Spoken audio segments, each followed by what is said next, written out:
Back to school time means new clothes for kids and also new shoes. But shoes are pretty important to your child's health. Courtney Dempsey showing us why this morning. Yeah, that's right. Especially over the summertime, a lot of times we just kind of forget about the shoes. We go to get the school clothes, but we forget about the shoes, and especially how much kids' feet grow, you know, over their when they're young like this. So Dr. Bernard's here with us, Woodland Healthcare Podiatrist. So first thing we want to talk about is how fast kids' feet grow on average. When they're really young, from about up to the age of 4, they can change about 2 sizes every year. Wow.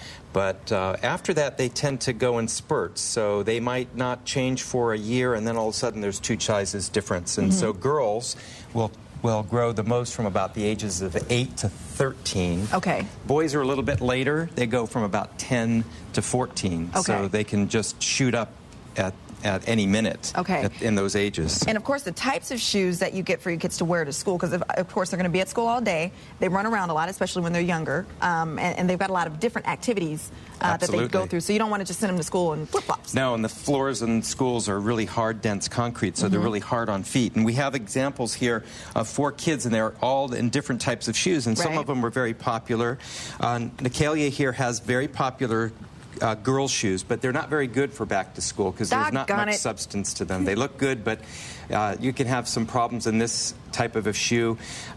Ingrown toenails are common. Whoa. And you don't want your little kids to have toenail surgery, so these crowd the toes. They don't provide any meaningful support, and they may look pretty good, but not good for feet. Right. And then Talia next has a pretty popular sort of skating shoe, and these can be pretty good. They have more effective support. Talia has a more rounded toe. If you shoot down on the top of the toe, you'll see it has a much more rounded toe than her sister Nicalia.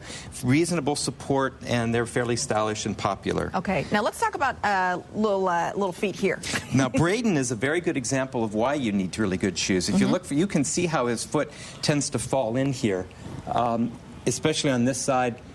Or this side, the ankle's falling in, his foot's tending to flatten out, so he's getting absolutely no support. And you can see he's a classic example of a child that really needs a good supportive shoe. And if I turn around, Braden, you can kind of get a sense of how his heels turn out.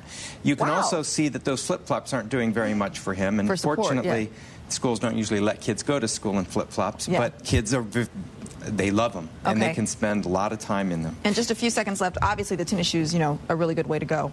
Absolutely. Especially for the older guys. And then Nick has a pretty classic running shoe on. Very good, solid support, lots of room for the toe, easy to lace on. You can very versatile, can be used all day long in school and gym class, and good for just about everything. Sounds good. Thank you so much for coming. Of course, you want to make sure you get your kids' shoes or feet measured, because too big or too small can cause problems, guys. Back to you. All right, Court. Good advice.